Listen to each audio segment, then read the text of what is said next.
be Okay, fine. cool. Ben, it's great to meet you, man. Thank you for taking a minute out. Of course, nice to meet you, Joe. Where are you located on the planet? So I live in northern Kentucky. I live in Covington, Kentucky, which is right across the river from Cincinnati.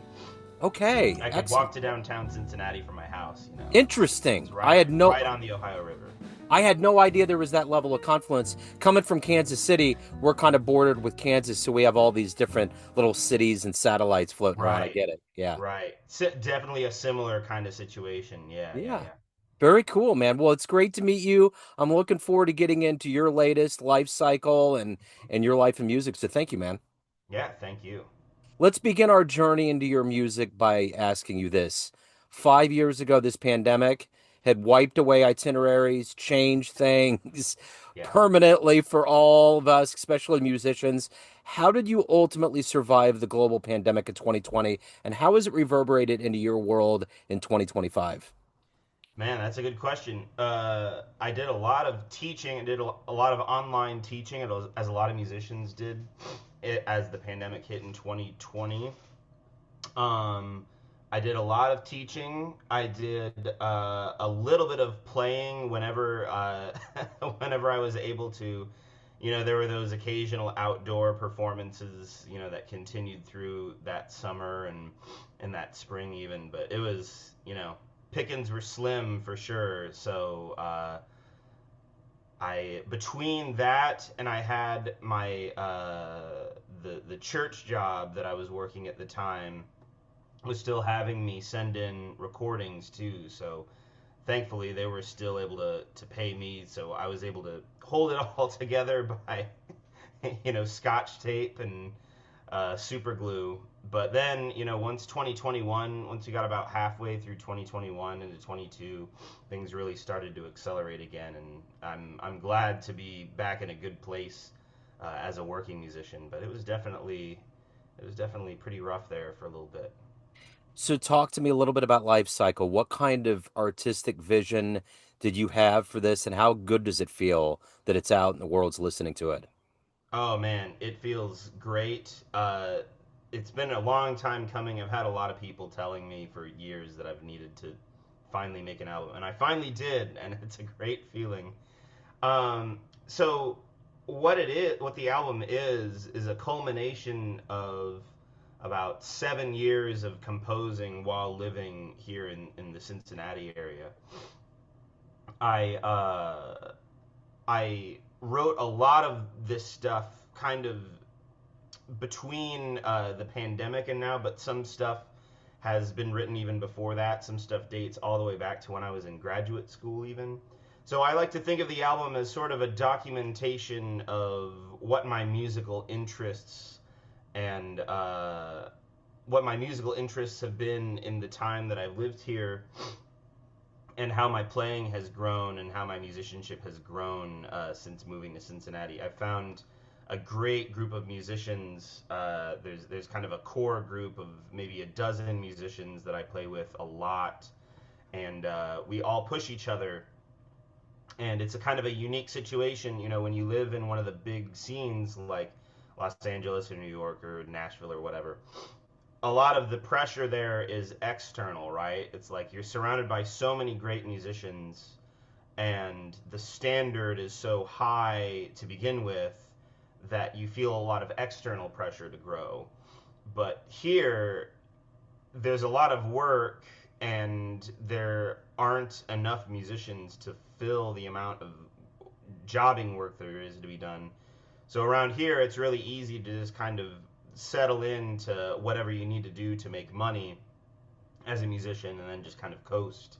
And a lot of people do that, and no judgment to anybody that does that. That's your decision to make, but that's not really how I want to conduct my musical path. So even though I don't live in one of the big scenes, I've felt this really strong push from this group, this sort of coalition of musicians, I guess, that I've started playing with.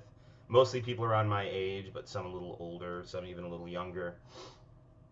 And this album is kind of one of the results of that push from this group of my friends and musicians that are all trying to grow together here in Cincinnati. It's an interesting dynamic, and I think that it's something that is harder it's harder to make it happen in the bigger places, because there it's just like, well, everybody's good, so you kind of play with everybody, right? But here it's like you kind of develop your group, and I play with all kinds of people around the scene here, but I definitely have my core group of people that I like to work with. So it's a documentation of a little bit of what it's like to grow as a musician in the Midwest, as opposed to taking the New York path that many jazz musicians take. Well, we know that feeling in Kansas City. That's definitely a Yes. part. So Phil DeGreg, are you familiar with him? hmm He was never one of my teachers. He actually left the Cincinnati Conservatory shortly before I went there. I went to graduate school at the Cincinnati Conservatory. So Phil never taught me lessons, but he's been a presence on the scene my entire time that I've lived here. He's always doing something. Phil's definitely in the phase of his life. He's retired from his teaching job. And I think now he just wants to have fun and play as much music as he can with all kinds of people. And he's really like, even at his age, he, he's a senior musician on the scene, shall we say. He's been around for a while, and he's still wanting to push himself and try different things. And I have so much respect for anybody that wants to do that. And Phil and I are friends, and he comes to see me play. I'll come to see him play. It's a great relationship. And it probably would have been different if he had ended up being my teacher. So it's kind of an interesting thing that he never ended up teaching me. He taught most of the other pianists that are on the scene here at one time or another, but I never ended up having him as a teacher. So I feel like I have a different sort of relationship than I might have had otherwise, and it's been very cool. He's very encouraging to me. I like Phil a lot. I consider him a good friend.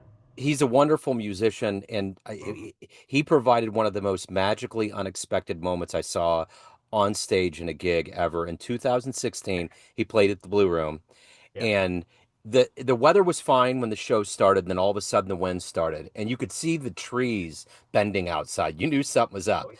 Then all of Yeah. a sudden you heard the crashes, you saw the peals of lightning were very visible, and then all of Yeah. a sudden the electricity went off. He kept playing, he didn't stop. The bass player was playing, so everything that was electronic went mute, but all Yeah. you could hear was him going, and he didn't stop, and the crowd absorbed what was going on, and then we all just spontaneously clapped, and then all of Oh. the electricity came up. So Phil didn't miss a beat. He just kept Oh. going, and so did the bass player, and I think the drummer maybe. But yeah, it was amazing. It was one of the coolest moments. So anyway, That's great. I'll have to ask him. He's never told me about that. I'll have to ask him yeah, about his perspective on that story, because I'm sure it was. Anytime you're a musician and you're in a situation like that, it's always, especially if something like the power goes out, we always have this thought of like, what do I do? Do I keep yeah. playing? Am I supposed to keep playing?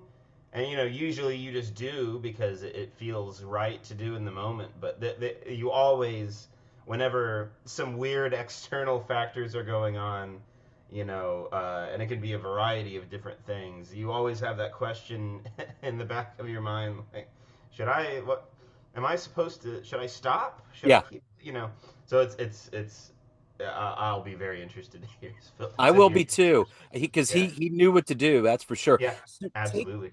take me back to the beginnings of your music life. How did it begin? How did jazz become your orbit? Are you originally from Cincinnati? No, I'm not originally from Cincinnati. I'm actually from much closer to your neck of the woods. I was actually born in the Cleveland area and lived there for the first 5 years, and I moved to Council Bluffs, Iowa, and that's Okay. where I was raised. So not too far from Yeah. Kansas City, right? Yeah, yeah.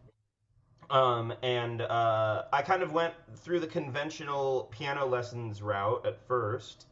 I started when I was about 6 years old. We had this local piano teacher who had taught, all my siblings. She'd even taught my dad when he took piano lessons when he was younger. Her name is Bernil Hansen. So I took piano lessons from her all the way from when I was a kid all the way through the end of high school, and it was all pretty typical like classical piano lesson stuff. Um, but as I got into high school, specifically, I mean, I played in jazz band when I was in middle school and stuff, but I never really took it very seriously. I was never really, I enjoyed it, but I never really like dug into the music like one should, right? So it was kind of towards the end of high school, I was told about this jazz camp that they did every year at the University of Nebraska-Omaha, and it was kind of a continuation. I don't know how familiar you are with those Stan Kenton camps that they Yeah. used to do. Yeah, so this was with Jim Widener, if you know who that is. He was from St. Louis. He passed a few years ago now, but he kind of took over the mantle of a lot of those Stan Kenton legacy camps, so then it became like the Jim Widener camps. And so that was the iteration that it was in when I went to those camps when I was in high school.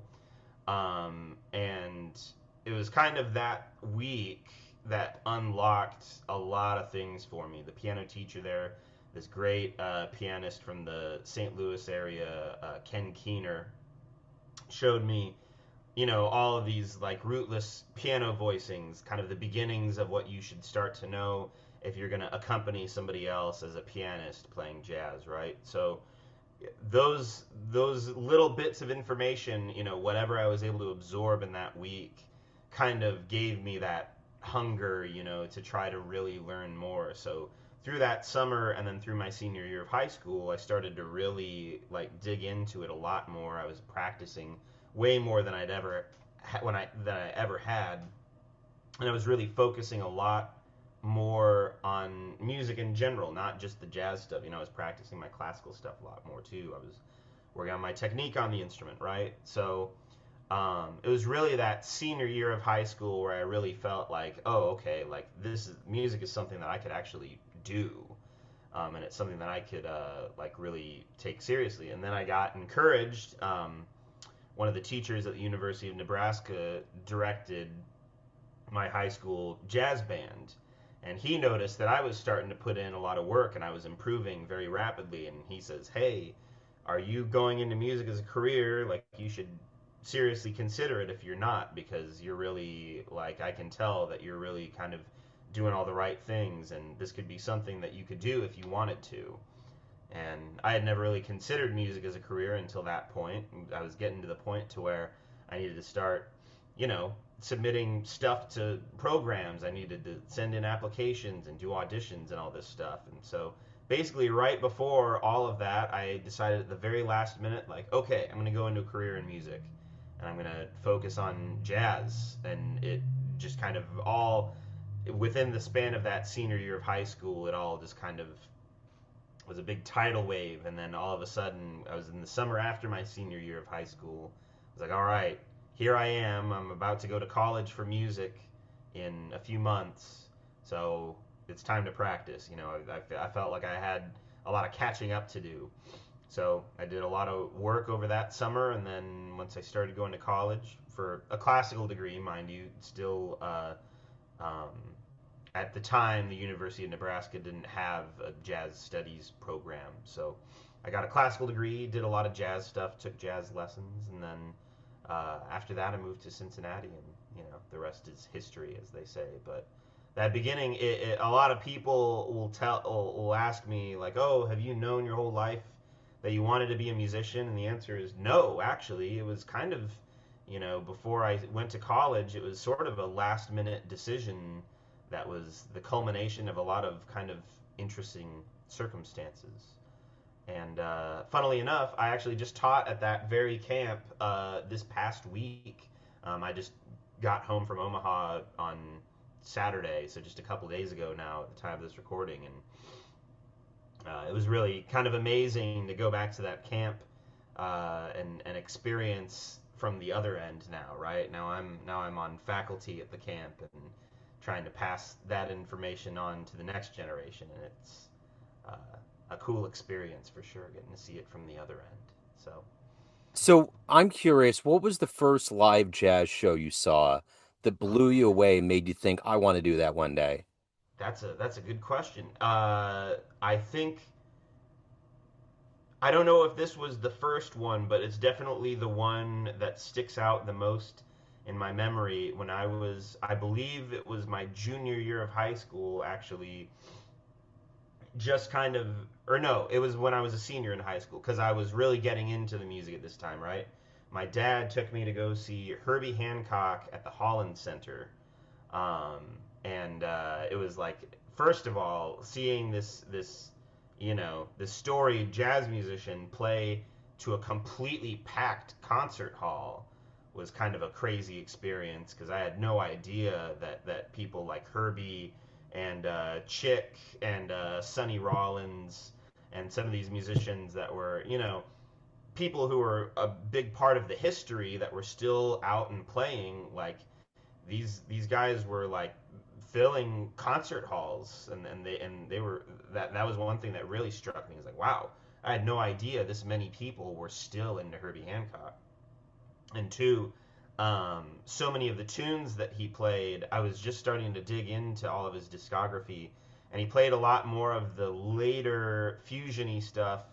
The place where I had stopped in Herbie's discography was basically Thrust, and that was an album that was kind of his first album, actually, that really got my attention, and I really dug into that album a lot.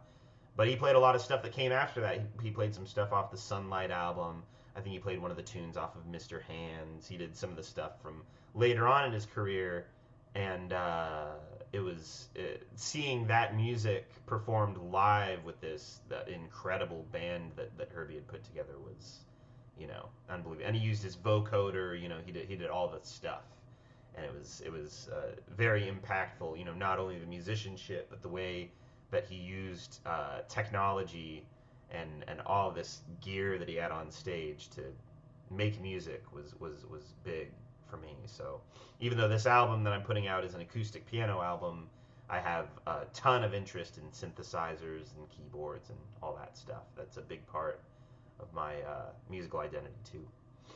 So let me ask you this. What is it that you like the best about being a professional musician? What gets you up every day? What motivates you to create and to be a musician? Man, at this point, it feels like a self-fulfilling process. It's its own reward in a way. Um, Being a professional musician, it doesn't matter what station you are or where you live. I think a lot of people have this idea about a full-time musician. It's like, oh, at a certain point, all you're doing is performing, or all you're doing is like you're playing your music. And it's like, well, that might have been the case in the 1960s, but it's not really the case anymore. And well, and actually, it wasn't even the case in the 1960s. Bill Evans had to play wedding gigs. Um, but it's an interesting thing. Even the people who would be considered to be like, oh, this player, like, there's no way that they're still having to play like corporate gigs or wedding gigs, or play these show band types of things. But it doesn't, unless you really have hit gold with some record or some like teaching series that you have online or something like that.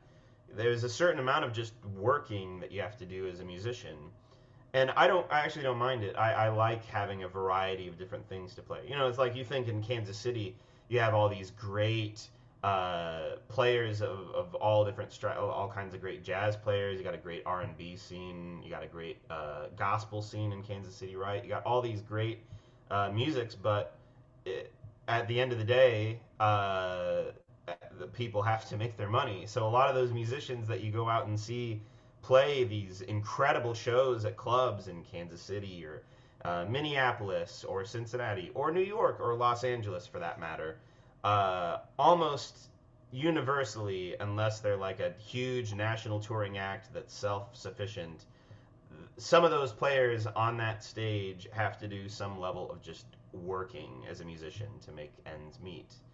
Um, and it's having to make a living is definitely one thing that keeps me going in that working vein, right? It's like, well, I've got to make a living, and I'm in this career now, so I have to do that stuff, right? That stuff's a given.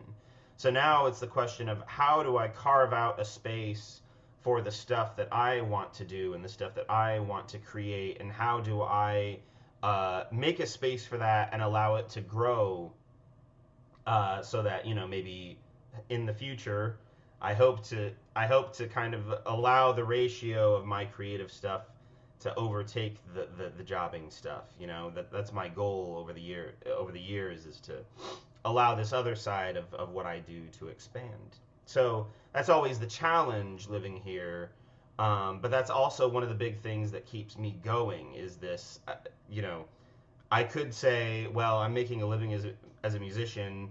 I've sort of got it made in some sense. Like, a lot of people wish they could do what I'm doing right now, and I don't take it for granted, for sure. But there's always, especially here, there's always this goal of something more, right? Wanting to get into more of the stuff that I want to do, and getting that ratio to where I want it to be. So I feel like that's one of the big things that keeps me going creatively now, is now I have this music that I've been writing and these groups that I've been playing with. It's like, all right, we have a great time playing together. Our audiences like our music. Now we need to figure out how to grow this thing. And a lot of that happens on the musical front. Some of it happens on the, promotion front. But it's that feeling of wanting to do more of my stuff that really keeps me going more than anything. That and inertia would be my two answers to that question. So, very generically, but more specifically, why do Yeah. you love jazz? Uh, well, kind of as a general answer to that question, I love jazz because it allows me to connect with American history and culture from a musical perspective. Um, Regardless, we're living in like a very politically divided time in the United States, for sure. But at the end of the day, I consider myself very fortunate to have been born here and to live here. And I think that jazz is a beautiful expression of American culture. And I think that it's a really cool thing that when you play jazz and when you really dig into it and you really dive into the history, you're not just learning about music, right? Like, you're interfacing directly with, the history of Jim Crow is inextricable from the history of jazz, right? Like, jazz wouldn't look the way that it did if it wasn't for Jim Crow laws. And it's like, well, people wouldn't really know that if you didn't dive into the history of the music itself. You learn about the civil rights movement, right? You learn about the Harlem Renaissance.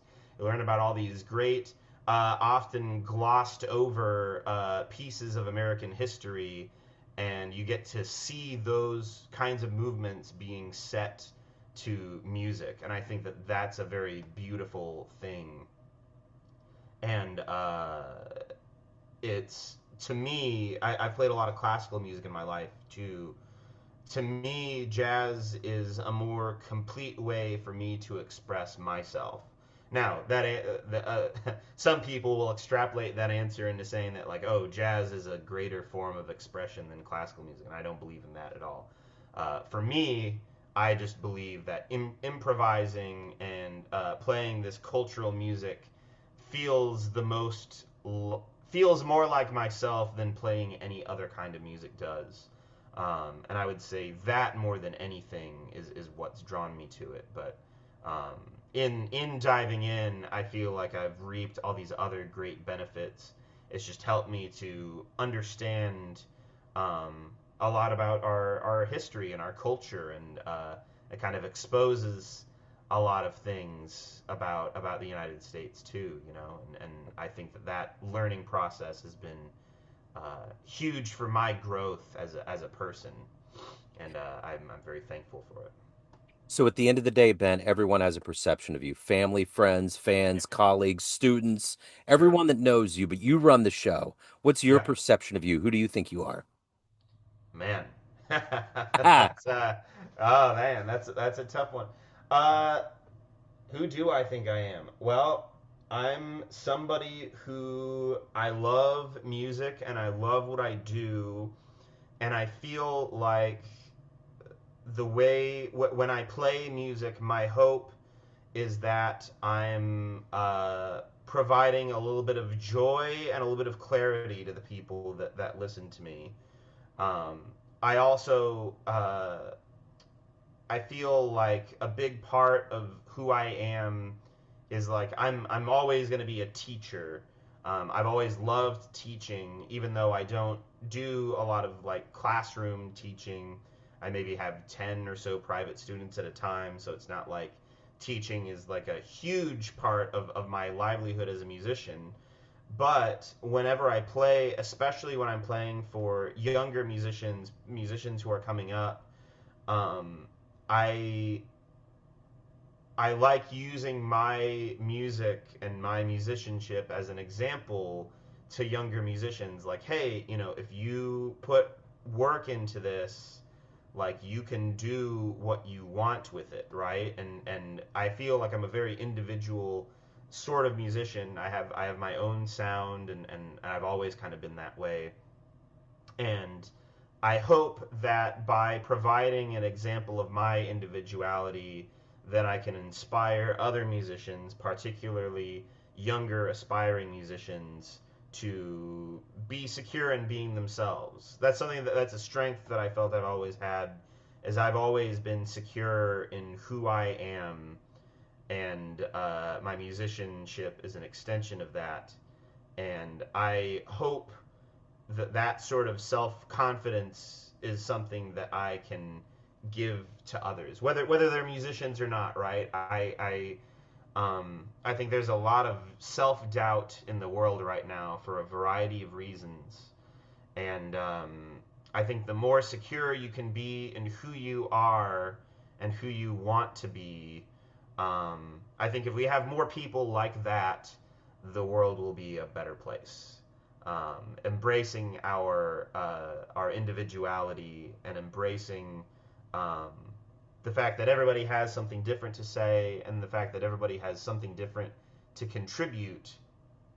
I think that message is kind of what I want to give, like, by the lifestyle that I lead, and it's also kind of a bit of who I am too. It's like, well, I am who I am, and anybody who hangs out with me, I have a very unique sense of humor, and I've got kind of my own idiosyncratic way of conducting myself, and I like to lean into that. I don't know. And that's also, by the way, one of the other reasons why I like being a jazz musician. Like, I'm kind of a unique, a weird dude, and that music is a way for, hopefully, for people to be able to understand what's going on up here.